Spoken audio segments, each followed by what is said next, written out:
alilala na Yesu, alikula na Yesu. Akichagua wanafunzi watatu, Petro yumo. Ilipofika siku ya kujaribiwa kwake, alimkaa na Yesu mara 3. Kuna mwingine alikuwa anaitwa Yuda, ndiye alikuwa anashika mfuko wa hela. Yeye alimsaliti Yesu kwa vipande 30. Lakini Petro aliamua kutubu kwa machozi, akamrudia Yesu Kristo. Na Yesu akasema, juu ya mwamba huu nitalijenga kanisa. Yuda kwa sababu ya kiburi chake,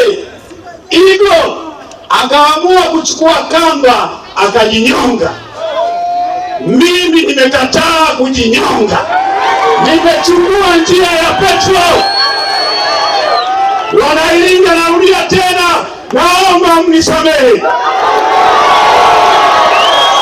Nilijali zaidi ego yangu, sikuangalia picha pana. Sasa niwaahidi mbele yenu, nitakuwa kama simba aliyepoteza watoto wake kuinua sufuria. Baada ya kusema wangapi mmenisamehe, wangapi mmenisamehe, kama hapa juu kweli mmenisamehe, kwa heshima ya makamu mwenyekiti wetu, naomba mshuke hapa chini ili tupate picha nzuri. Hapa tushuke kama mmenisamehe. Naomba mshuke mpaka hapo kama mmenisamehe. Basi hamjanisamehe. Shukeni basi kama mmenisamehe. Asante, msipoteze muda. Nina mambo mawili ili nisichukue muda zaidi. Tangu nchi yetu nzuri ya Tanzania. Ndugu zangu hapa wamezungumza kuhusu jeshi la polisi. Kwa haraka, jeshi la polisi kama mfumo limeoza. Ingawa ndani ya jeshi la polisi kuna watu wema na wacha Mungu, lakini kama mfumo limeoza. Mahakama ya Tanzania kama mfumo na kama taasisi imeoza, lakini kuna majaji wanaomcha Mungu na wako salama. Usalama wa taifa wa nchi hii kama mfumo umeoza, lakini ndani yake kuna watu wazuri na wanamcha Mungu na waipenda nchi hii. Tume ya uchaguzi hiyo, sidhani kama kuna watu wazuri, ile imeoza kabisa. Ndugu zangu, Chama cha Mapinduzi hakina uwezo kabisa wa kushinda hata kitongoji bila kutumia vyombo vya ulinzi na usalama.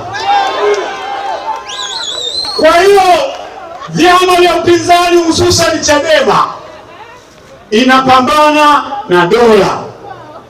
Dola ndio imeishikilia Chama cha Mapinduzi, na kwa sababu mifumo ya nchi hii, taasisi zile zilizopaswa kuwa huru kwa mujibu wa katiba hii mbovu, usalama wa chombo independent, kazi yake ni kulinda usalama wa taifa kwa watu kama digirigi.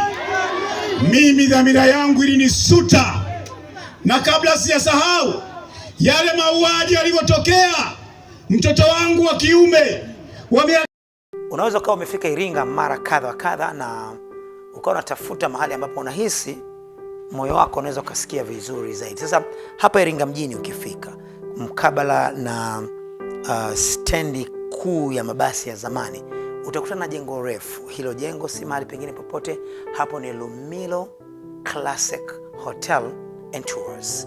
Hapo ni mahali ambapo utahitaji kupumzika. Kuna nafasi za kutosha, vyumba karibu 80, lakini huduma za kwake ni nzuri na ni rahisi tu hapo kama una shughuli zako za mjini kutoka kuingia, na usiona gharama nyingine yeyote na ukahisi kwamba maisha yako mazuri sana. Nikwambie kitu, life is beautiful staying is believing place in your hearts. Karibu. Karibu Iringa, karibu LM Lodge. Hapa ndipo penyewe. Vyumba vyetu ni kiwango cha gharama nafuu zaidi. LM Lodge hapa ni free wifi, kifungua kinywa zaidi ya nyumbani, maji ya moto wakati wote, parking ya uhakika na ulinzi kama jeshini. LM Lodge tunapatikana Kichangani, Iringa mjini. Tupigie simu namba 0745820310 ama 0678886657. LM Lodge, hapa ni comfort zone.